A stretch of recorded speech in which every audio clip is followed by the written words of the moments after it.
Hello साथियों, जय हिंद, नमस्कार। कैसे हैं आप सब? उम्मीद करते हैं बढ़िया होंगे, शानदार होंगे, जबरदस्त। जिंदाबाद। मैं अनुपम वर्मा स्वागत करता हूं आपके अपने channel let's sign our future पे।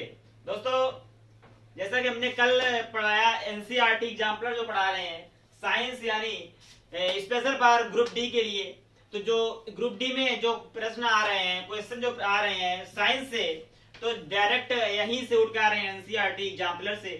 दोस्तों, एनसीईआरटी का जो हमने पहला चैप्टर कल कराया, पहले चैप्टर में हमने कराया क्या, एक्टिविटी यानी क्रियाकलाप। तो उसमें पहले चैप्टर कौन सा है? पहला चैप्टर है केमिकल इक्वेशन एंड रिएक्शंस। तो पहला चैप्टर है ये। उसमें हमने कल एक्टिविटी पढ़ाई, और एक्टिविटी पूरी 11 एक्टिविटी पढ़ाई। 11 एक्टिविटी होती हैं 1 से लेकर 11 तक, 1.1 से लेकर 1.11 तक। आज हम कराने वाले हैं उसी में रासायनिक अभिक्रिया आखिर है क्या। आखिर रासायनिक अभिक्रिया है क्या, हम जानते हैं। रासायनिक अभिक्रिया,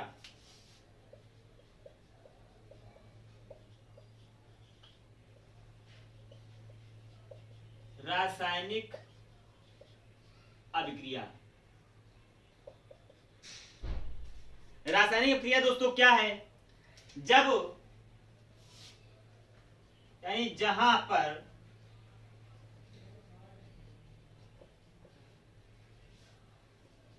रासायनिक परिवर्तन हो या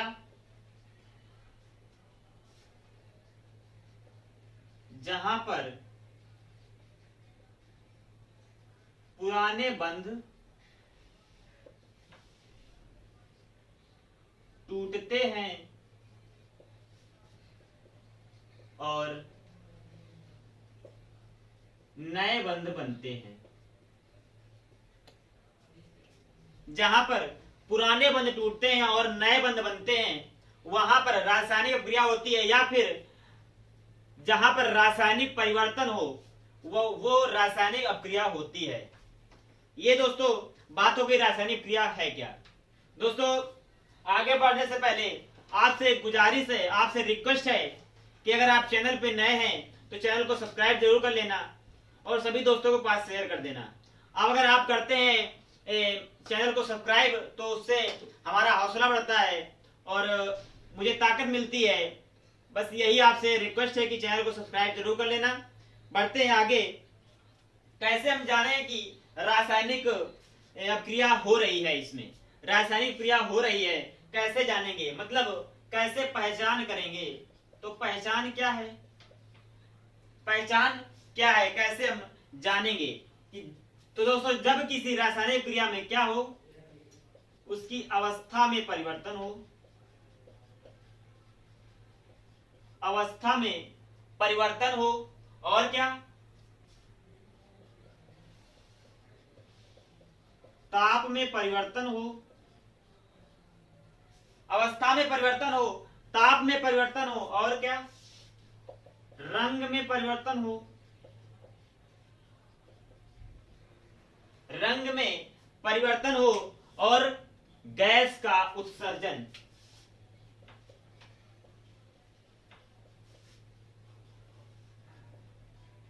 गैस का उत्सर्जन। तो ये दोस्तों हो गई पहचान। अगर इन चारों में से कोई भी क्रियाकलाप होता है, कोई भी एक्टिविटी होती है, तो हम जाने कि वहां पर रासायनिक अभिक्रिया हो रही है। अब बढ़ते हैं आगे। रासायनिक यानी अभिक्रिया कितने टाइप की होती है, अभिक्रिया कितने प्रकार की होती है। Types of reaction, types of reaction यानी अभिक्रिया के प्रकार, अभिक्रिया के प्रकार। अभिक्रिया कितने प्रकार की होती है, इस पे चर्चा करते हैं। तो दोस्तों, अभिक्रिया, अगर पहली अभिक्रिया की बात करें तो योगज अभिक्रिया। कौन सी? योगज अभिक्रिया। इसी को दोस्तों और क्या बोलते हैं? संयोजन अभिक्रिया। संयोजन अभिक्रिया, इसी को संयोजन अभिक्रिया कहते हैं। यह है अपनी पहली अभिक्रिया योगज अभिक्रिया यानी संयोजन क्रिया। और दूसरी अपक्रिया कौन सी है? दूसरी अपक्रिया कौन सी है दोस्तों? अगर दूसरी अपक्रिया की बात करें तो दूसरी अपक्रिया वियोजन अपक्रिया। दूसरी अपक्रिया वियोजन अपक्रिया हो जाती है अपनी। दूसरी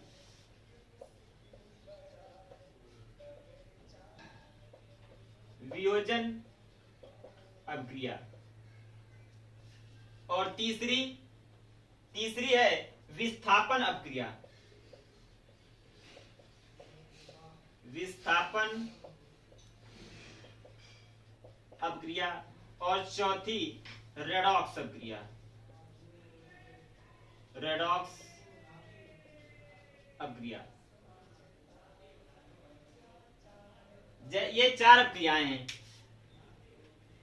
तो पहली अपक्रिया की बात करें योगज अपक्रिया, और योगज क्रिया को ही संयोजन क्रिया कहते हैं।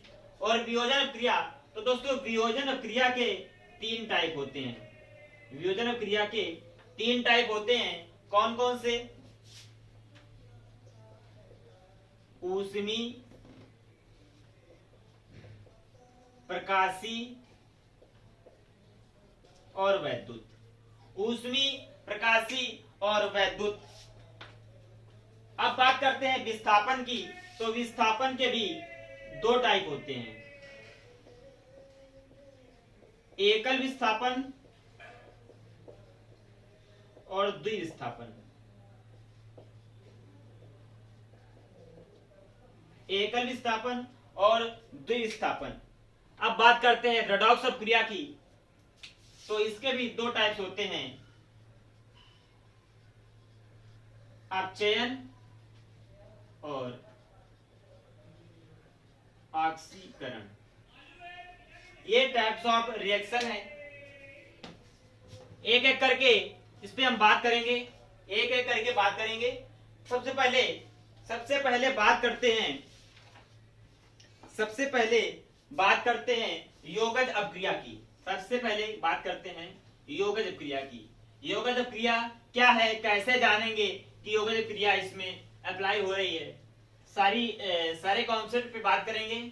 तो सबसे पहले योगज अपक्रिया पे।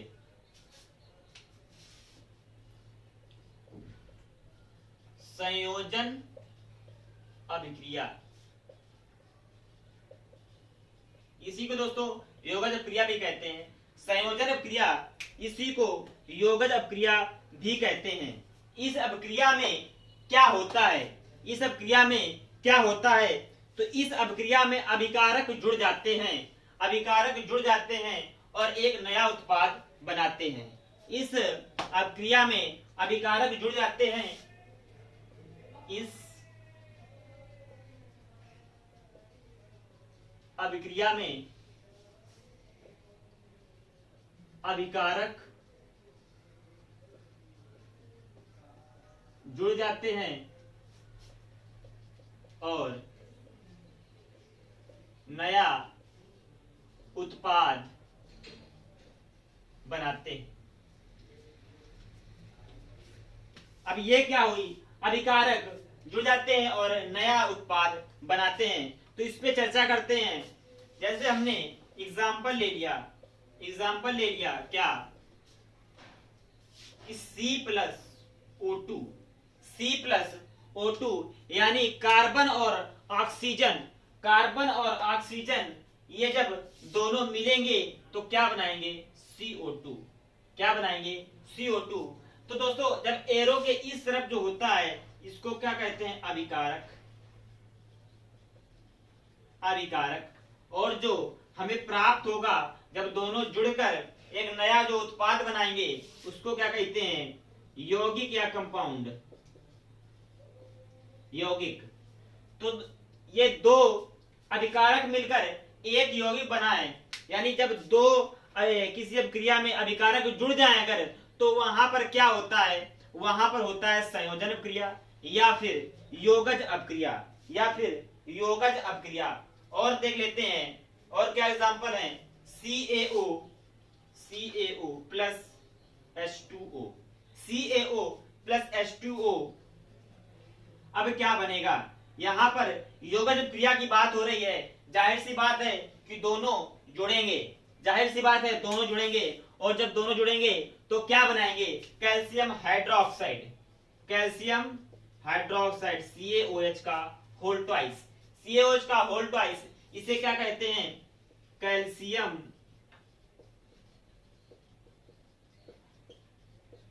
हाइड्रोक्साइड। और ये क्या है, कैल्शियम ऑक्साइड, कैल्शियम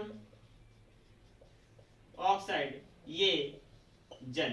तो दोस्तों जब कैल्शियम ऑक्साइड और जल की क्रिया कराते हैं तब क्या बनता है, तो आप बताएंगे क्या बनता है, कैल्शियम हाइड्रोक्साइड बनता है।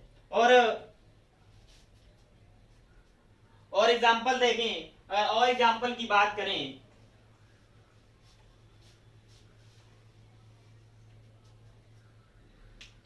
तो दोस्तों जब कभी मेथेन के साथ, अगर हम मेथेन के साथ ऑक्सीजन की क्रिया कराएं, मेथेन के साथ ऑक्सीजन की क्रिया कराएं, तो मेथेन का फार्मूला क्या होता है, मेथेन का CH4 प्लस O2।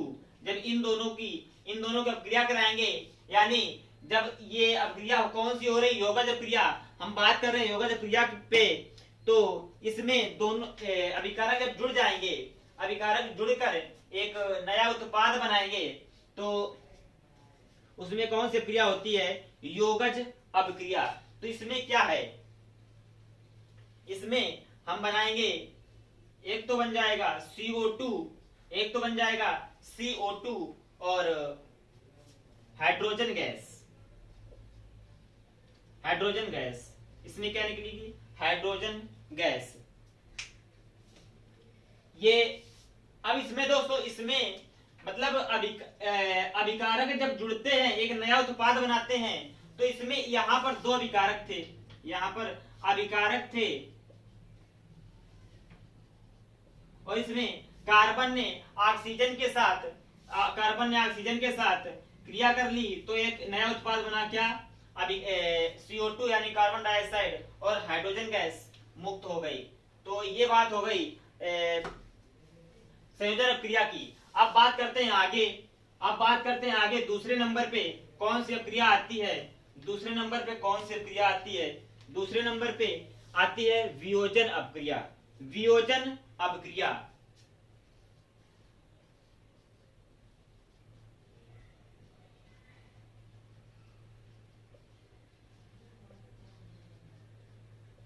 वियोजन अपक्रिया क्या है, वियोजन अपक्रिया क्या है, वियोजन अपक्रिया मतलब जब एक उत्पाद, दोस्तों ध्यान से समझिएगा, जब एक उत्पाद कई उत्पाद में परिवर्तित हो जाए, यानी जब एक अभिकारक, एक यौगिक कई उत्पाद में परिवर्तित हो जाए, तो वहां पर वियोजन होता है। मतलब आपस में जो खुद है एक यौगिक, वो कई उत्पाद में टूट जाए, उसे कहते हैं वियोजन अपक्रिया। और हमने वियोजन अपक्रिया के टाइप्स बताए, वियोजन अपक्रिया कितने प्रकार की होती है, तो वियोजन अपक्रिया 3 टाइप की होती है, हमने बताया, क्या, तापीय यानी तापीय या ऊष्मी, और क्या बताया, प्रकाशी और वैद्युत। तो सबसे पहले बात करेंगे हम तापीय वियोजन पे। तापीय वियोजन पे अगर वियोजन क्रिया है तो सबसे पहले बात करते हैं तापीय वियोजन पे।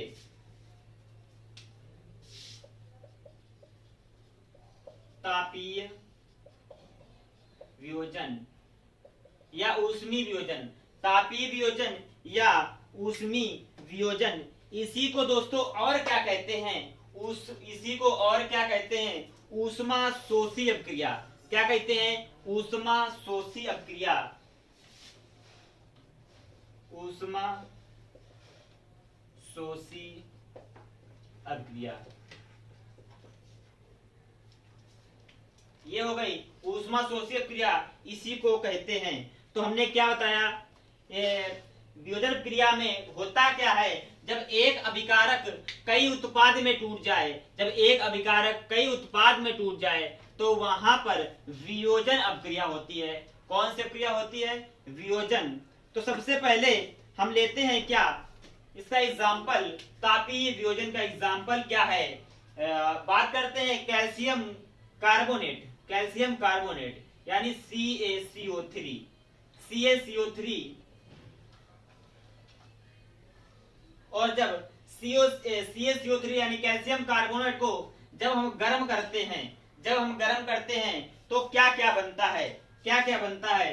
कैल्शियम ऑक्साइड और ऑक्सीजन गैस, कैल्शियम ऑक्साइड और ऑक्सीजन गैस, ये तापीय वियोजन हो रहा है या उसमें ऊष्मा दी जा रही है। जब दोस्तों इसको चूना पत्थर भी बोलते हैं, कैल्शियम कार्बोनेट को चूना पत्थर भी बोलते हैं या फिर इसको संगमरमर भी बोलते हैं, संगमरमर, इसी को संगमरमर भी बोलते हैं। एग्जाम में अगर आ जाए संगमरमर का फार्मूला क्या होता है, संगमरमर का रासायनिक सूत्र क्या होगा, तब आप क्या बताएंगे? कैल्शियम कार्बोनेट यानी CaCO3, CaCO3। उम्मीद करते हैं बढ़िया से समझ में आ रहा होगा। अगर आ रहा है बढ़िया से समझ में आसानी बिल्कुल आसान भाषा में आपको समझाने की कोशिश करेंगे।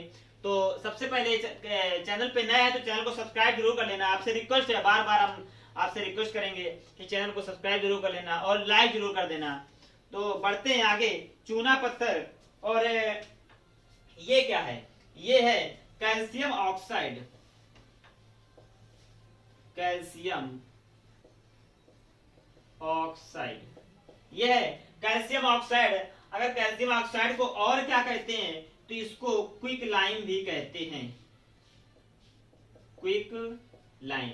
दोस्तों अगर एग्जाम में आ जाए क्विक लाइम का फॉर्मूला क्या होता है, मुझे पता है कि कैल्शियम ऑक्साइड का फॉर्मूला क्या होता है, CaO, और नहीं पता है अगर क्विक लाइम तो आप क्या करेंगे? तो कैल्शियम ऑक्साइड को ही क्विक लाइम कहते हैं, तो उसका भी फार्मूला क्या हो जाएगा? कैल्शियम ऑक्साइड, कैल्शियम ऑक्साइड हो जाएगा। और अगर इसके एग्जांपल की बात करें, और इसकी एग्जांपल की बात करें तापीय वियोजन, इसमें जब कोई क्रिया होती है तो अगर एक जो अभिकारक होता है उसमें क्या करते हैं? उसको हीट करते हैं, यानी उसको ताप देते हैं, उसको ऊष्मा देते हैं। तब अगर वो अपने से छोटे छोटे यौगिकों में टूटे तो वहां पर वियोजन क्रिया होती है। तो हम बात कर रहे हैं तापीय वियोजन की, तो और लेते हैं क्या? FeSO4, ये क्या है? फेरिक सल्फेट, फेरिक सल्फेट, इसको कहते हैं फेरिक सल्फेट। तो दोस्तों इसमें ये टूटता है Fe2O3, Fe2O3 और क्या? सल्फर डाइऑक्साइड और सल्फर ट्राइऑक्साइड, सल्फर डाइऑक्साइड और सल्फर ट्राइऑक्साइड में टूटता है। और बात यहाँ पर Fe2 है तो यहाँ पर 2 का गुणा करा लेंगे, यह क्रिया अब संतुलित हो गई। साथ ही साथ हम अब क्रिया का संतुलन भी बताते चलेंगे। अगर कोई क्रिया संतुलित नहीं है तो उसको हम संतुलित करते भी चलेंगे। तो यहाँ पर ये क्या है? ये तो हो गया फेरिक सल्फेट, फेरिक सल्फेट, और ये क्या है? ये हो गई फेरिक ऑक्साइड। क्या है? Ferric oxide, ferric oxide. यहाँ पर O2 है तो सल्फर डाइऑक्साइड, और जहां 3 है तो क्या हो जाएगा? Sulphur trioxide. ये सल्फर डाइऑक्साइड, ये सल्फर ट्राइऑक्साइड, ये फेरिक ऑक्साइड और फेरिक सल्फेट। जब दोस्तों फेरिक सल्फेट को हम ताप देते हैं या उष्मा देते हैं तब वो किसमें टूटता है? फेरिक ऑक्साइड में। किसमें टूटता है? फेरिक ऑक्साइड में। अब बढ़ते हैं आगे। दोस्तों आपको एग्जाम में सेम के सेम ऐसे ही उठ के प्रश्न मिलेंगे, हूबहू बिल्कुल जैसे हम आपको पढ़ा रहे हैं, सेम के सेम यही प्रश्न TCS एग्जाम में पूछ रहा है ग्रुप डी के। तो नोट्स बनाते चलना है। अब वियोजन क्रिया में पहले पार्ट की बात हो गई, पहले पार्ट की बात हो गई तापीय। अब बढ़ते हैं प्रकाशीय वियोजन। प्रकाशीय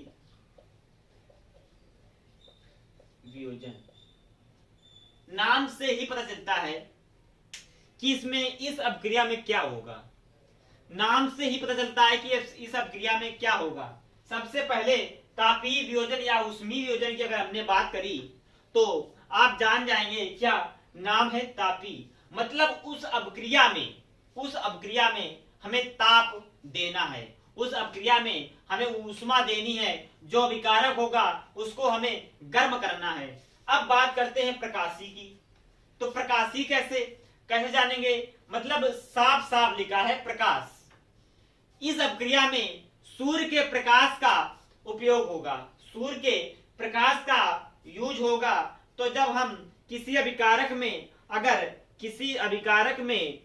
प्रकाश देते हैं तो उसमें क्या परिवर्तन होता है, ये हम इस अपक्रिया में सीखेंगे प्रकाशीय वियोजन में। तो यानी ये जो वियोजन होता है तो किसके कारण होता है, सबसे पहले प्रकाश के कारण। क्या लिखना है, प्रकाश के कारण वियोजन। अगर प्रकाशीय वियोजन है तो प्रकाश के कारण, तापीय वियोजन है तो ताप के कारण या ऊष्मा के कारण। अब इसमें Ag क्या लेते हैं, AgCl यानी सिल्वर क्लोराइड। और जब सिल्वर क्लोराइड को प्रकाश के संपर्क में लाएंगे, जब सिल्वर क्लोराइड को प्रकाश के संपर्क में लाएंगे तो ये अणुओं में टूट जाएगा। तो ये बनेगा क्या, सिल्वर अलग हो जाएगा और क्लोरीन गैस मुक्त हो जाएगी। यहाँ पर Cl2 2 है, यहाँ पर Cl2 2 है, तो हम इसको बैलेंस कर लेंगे, यानी यहाँ पर 2 का गुणा कराएंगे। अगर 2 का गुणा यहाँ पे तो 2 का गुणा यहाँ भी कराएंगे, 2 का गुणा यहाँ भी कराएंगे। तो ये क्रिया पूर्ण रूप से संतुलित हो गई है। तो ये था AgCl। दोस्तों जब हमने AgCl यानी सिल्वर क्लोराइड को प्रकाश के संपर्क में जब हम उसको लाए तब क्या हुआ, सिल्वर है वो अलग हुआ और क्लोरीन गैस मुक्त होती है। अब एक एग्जांपल और है, क्या, AgBr सिल्वर ब्रोमाइड।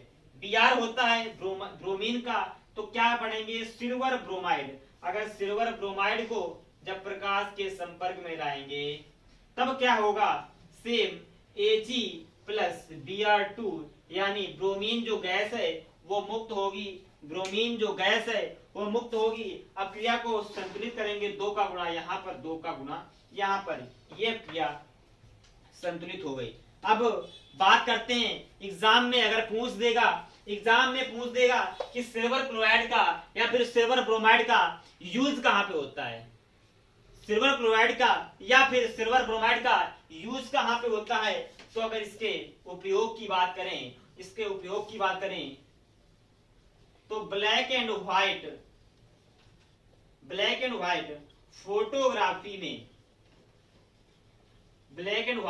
फोटोग्राफी में इसका उपयोग किया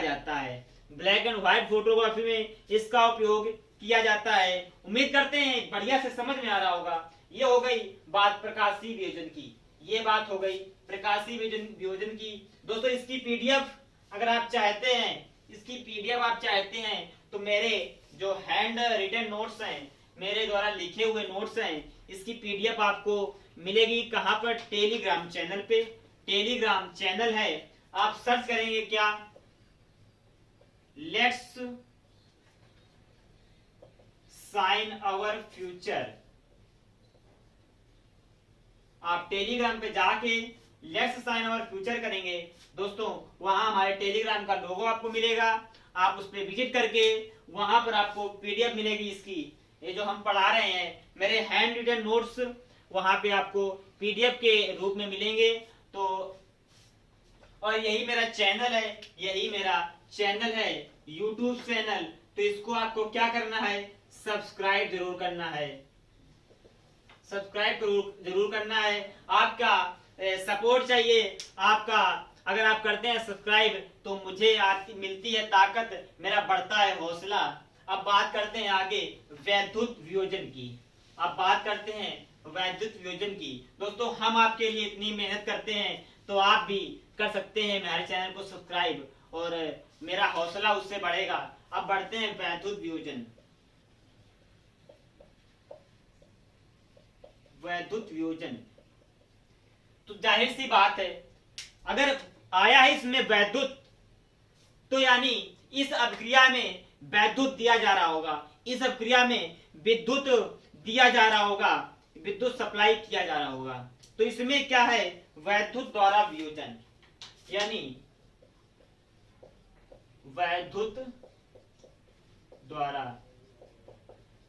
वियोजन, वैद्युत द्वारा वियोजन होगा तो इसमें वैद्युत वियोजन हो जाएगा।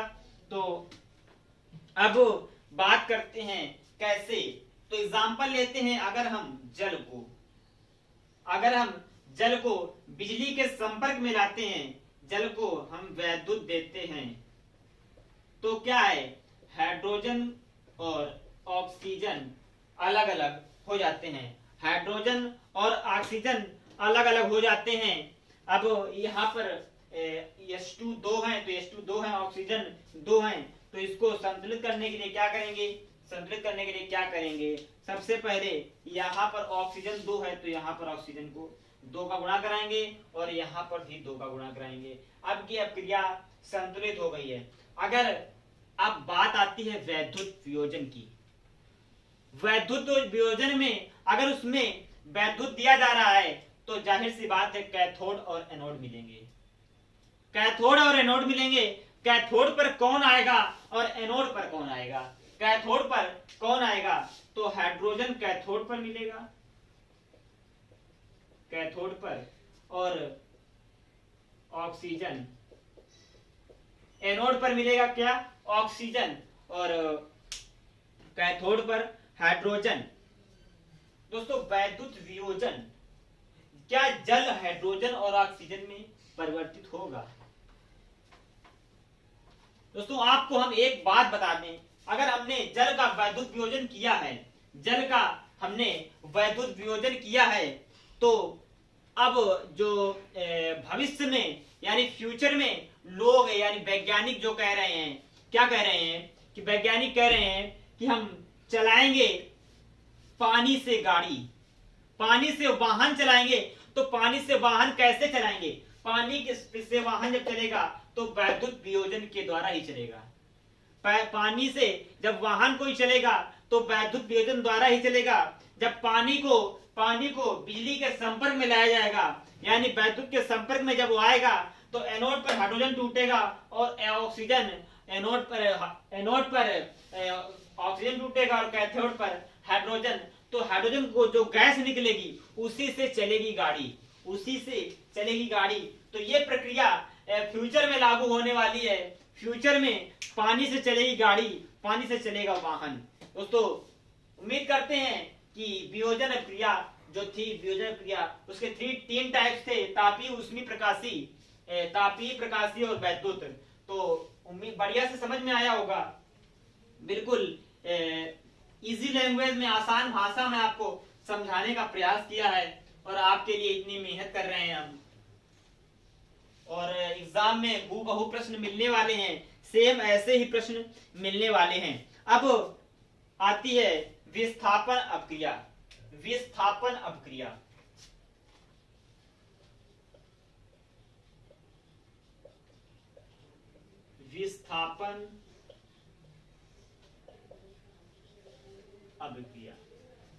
इसमें क्या होता है, विस्थापन अपक्रिया कैसे जो हमारा अभिकारक होता है, जो एक अभिकारक होता है, और कैसे उसमें वो कम उत्पाद में कन्वर्ट हो जाता है, कैसे दूसरे उत्पाद में कन्वर्ट हो जाता है, मतलब कैसे ये होगा। तो जब ज्यादा क्रियाशील, जब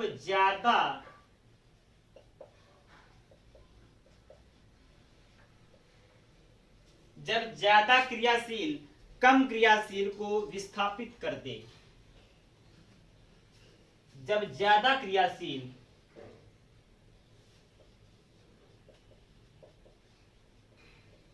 कम क्रियाशील को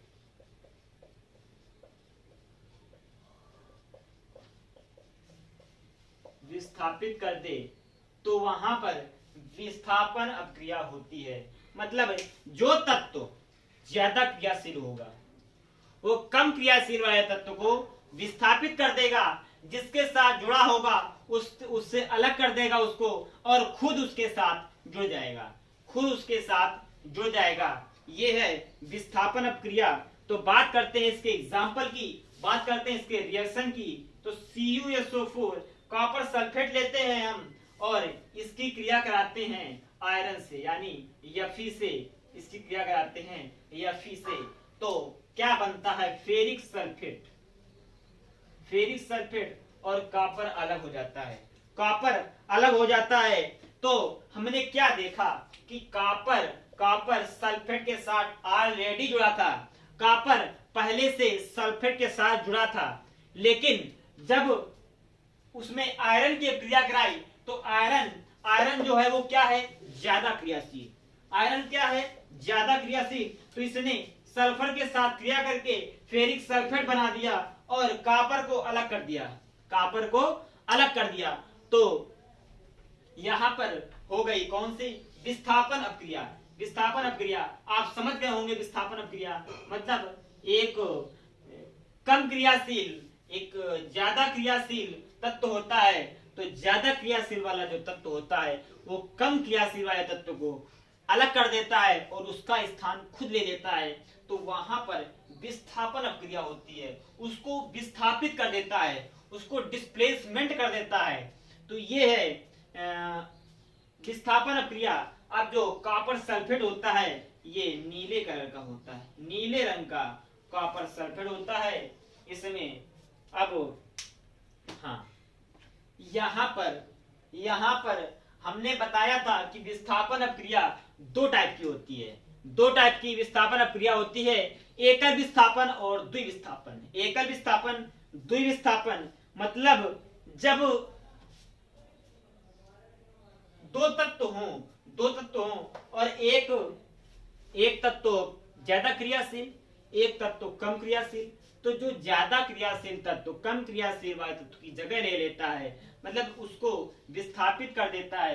तो यहाँ पर एक बार ही विस्थापन हुआ, एक बार ही विस्थापन हुआ, तो वहां पर एकल विस्थापन होगा। जहां पर एक बार विस्थापन होगा वहां पर एकल विस्थापन होगा, जहां पर दो बार विस्थापन होगा तो वहां पर द्विविस्थापन होगा। ये एकल विस्थापन का एग्जाम्पल था। अब बात करते हैं द्विविस्थापन की, अब बात करते हैं द्विविस्थापन की।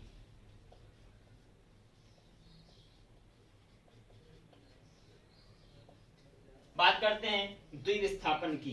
तो द्विविस्थापन कैसे जानेंगे कि यहाँ पर दो विस्थापन होता है? तो हम लेते हैं बेरियम क्लोराइड BaCl2 और BaCl2 की क्रिया हम कराएंगे सोडियम सल्फेट से Na2SO4। तब क्या बनेगा? मतलब जो दो तत्व होंगे वो अलग अलग विस्थापित हो जाएंगे, तो वहां पर द्विविस्थापन अपक्रिया होगी।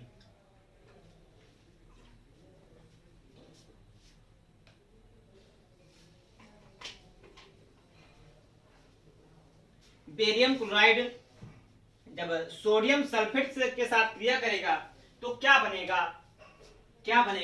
एक तो बेरियम है वो ज्यादा क्रियाशील है, किससे? सोडियम से ज्यादा क्रियाशील कौन है? बेरियम। जो ज्यादा क्रियाशील है वही विस्थापित करेगा, तो इस सोडियम को विस्थापित कर देगा कौन? बेरियम। तो बेरियम जगह ले लेगा किसकी? सोडियम की। तो ये बनेगा क्या? BaSO4। क्या बनेगा? BaSO4, barium sulphate. और बचेगा क्या? NaCl, 2NaCl यहाँ पे हो जाएगा, क्योंकि ये दो हैं और ये दो हैं। यह क्रिया पूर्ण रूप से संतुलित है। तो सोडियम क्लोराइड बना और क्या बना? Barium sulphate. तो यहाँ पर दोनों तत्व अलग अलग विस्थापित हुए हैं, तो यहाँ पर क्या होगा, द्विविस्थापन अपक्रिया। क्या होगा, द्विविस्थापन अपक्रिया। अब ये हो गई तीन अपक्रियाएं। लास्ट बचती है क्या, रेडॉक्स। लास्ट बचती है रेडॉक्स अपक्रिया। अब रेडॉक्स अपक्रिया की बात करते हैं। तो रेडॉक्स अपक्रिया नंबर 4 जो अपनी है, रेडॉक्स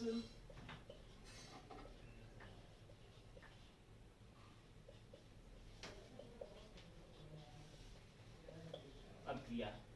तो दोस्तों रेडॉक्स अपक्रिया में दो टाइप्स होते हैं, एक क्या अपचयन और एक क्या ऑक्सीकरण। ऑक्सीकरण और अपचयन तो कैसे जानेंगे कि यहाँ पर अपचयन हुआ है और यहाँ पर कहाँ पर अपचयन हुआ है और कहाँ पर ऑक्सीकरण हुआ है, तो कैसे जानेंगे, तो हम बताएंगे कैसे पहचानेंगे कि अपचयन ऑक्सीकरण कहाँ पर हुआ है। तो बात करते हैं अपचयन की। अपचयन और ऑक्सीकरण। दोस्तों जो हम पॉइंट्स बताएंगे वो आपको नोट डाउन करने हैं और आपको पता चलेगा कि यहाँ पर अपचयन हो रहा है और यहाँ पर ऑक्सीकरण हो रहा है। तो क्या है, जब O2 निकल रहा हो, O2 निकल रहा हो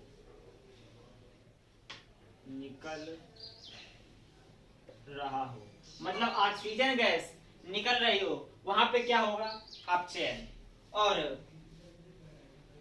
H2 जुड़ रहा हो, वहां पे क्या होगा, अपचयन। O2 निकल रहा हो तब भी अपचयन होगा और हाइड्रोजन जुड़ रहा हो तब भी अपचयन होगा। अब जस्ट इसका अपोजिट, यदि O2 जुड़ रहा है, O2 जुड़ रहा है और H2 निकल रहा है,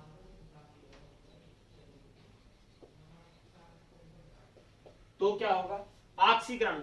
ये बस सिंपल सा पॉइंट है और ऑक्सीकरण अपचयन आप पहचान लेंगे कि क्या O2 निकल रहा हो और H2 जुड़ रहा हो तो अपचयन होगा, O2 जुड़ रहा हो और H2 निकल रहा हो तब भी अपचयन होगा। तब अब देखते हैं एग्जाम्पल और बताएंगे कि यहाँ पर ऑक्सीकरण हुआ है, यहाँ पर अपचयन हुआ है, यहाँ पर ऑक्सीकरण और यहाँ पर अपचयन हुआ है। एग्जाम्पल लेते हैं ZnO, जिंक ऑक्साइड। जब जिंक ऑक्साइड की क्रिया कॉपर के साथ कराते हैं, किससे कराते हैं, कॉपर के साथ, तो यहाँ पर क्या होता है, हम देखते हैं कि CuO यानी कॉपर ऑक्साइड बनता है और जिंक बच जाता है। क्या बच जाता है, जिंक। ये क्रिया हुई, इसमें कहां पर अपचयन हुआ है, कहां पर ऑक्सीकरण हुआ है, कहां पर अपचयन हुआ है, कहां पर ऑक्सीकरण हुआ है, तो ये Cu है और ये ऑक्सीजन है। तो Cu के साथ जब ऑक्सीजन जुड़ा, तो हमने क्या बताया, जब ऑक्सीजन जुड़ेगा तो वहां पर क्या होगा, ऑक्सीकरण।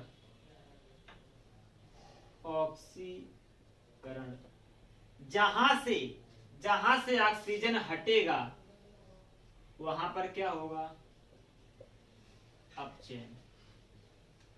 बिल्कुल सिंपल सा है, जहां पर ऑक्सीजन जुड़ा वहां पर ऑक्सीकरण, जहां पर ऑक्सीजन हटा वहां पर अपचयन। उम्मीद करते हैं समझ में आया होगा। एक एग्जांपल और लेते हैं,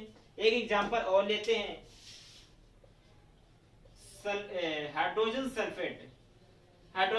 सल्फेट यानी सल्फ्यूरिक अम्ल भी इसी को कहते हैं। हाइड्रोजन सल्फेट की क्रिया जब हम कराएंगे किससे, सोडियम से, तब हमने क्या देखा कि सोडियम सल्फेट बनता है, क्या बनता है,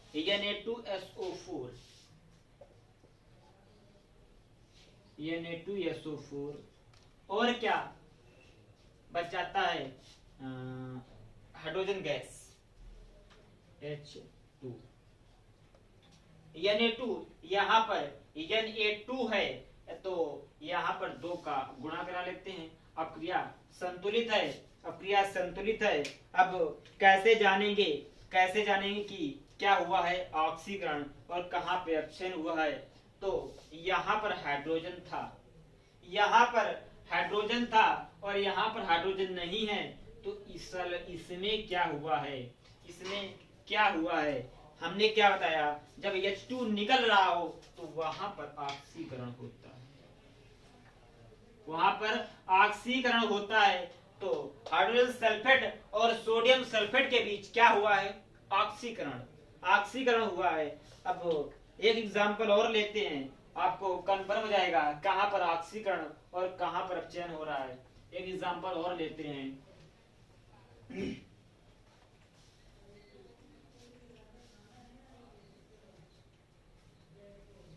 zinc oxide ZnO plus zinc oxide की क्रिया हम कराते हैं कार्बन से। किससे कराते हैं, कार्बन से।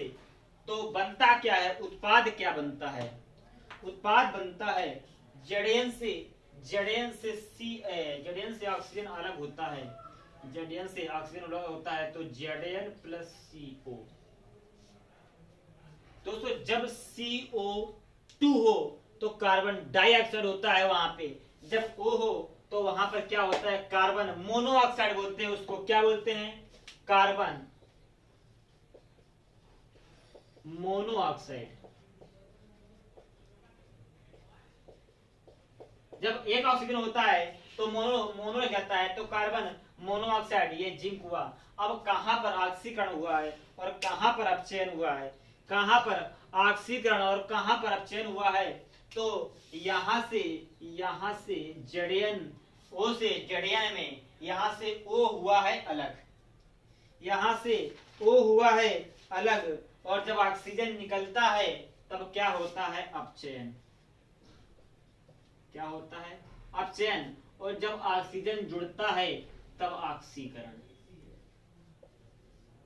ऑक्सीकरण।